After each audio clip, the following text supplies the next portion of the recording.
And I'd like to welcome now here with me in the studio Ahmed Issam, Sudanese civil rights activist and artist based here in Berlin. A very warm welcome, sir.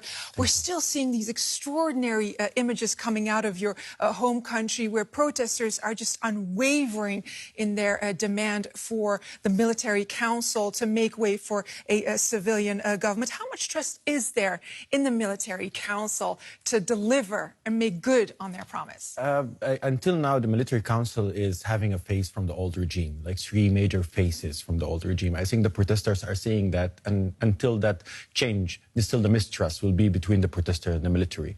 And the other thing that there is a progress also in the negotiation with the military, but there is no real actions that could lead distrust among the protesters or bring distrust. But is there a sense of or a reason for cautious optimism because the army has given in to some or made some concessions?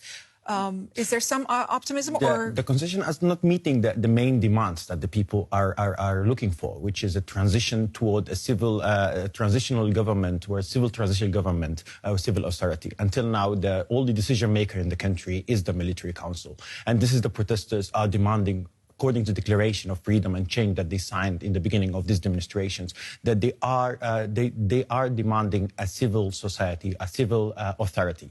And this civil society authority until now is not fulfilled by the military, but still there is a negotiation. And this negotiation will be will be supported by protest and sit in front of the military headquarters until this Declaration of Freedom and Change come to reality. Do we know who will make up this civil government? Because there's a lot of talk about the civil government, but who makes up the civil government? Who are they? There is a national consensus now from the beginning of this demonstration. There is something called Declaration of Freedom and Change, declared by a group of forces of political parties and the Sudanese Professional Association who call for demonstrations.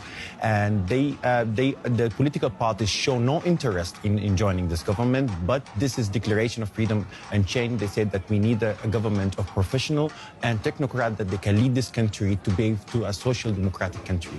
What do protesters in your country fear most?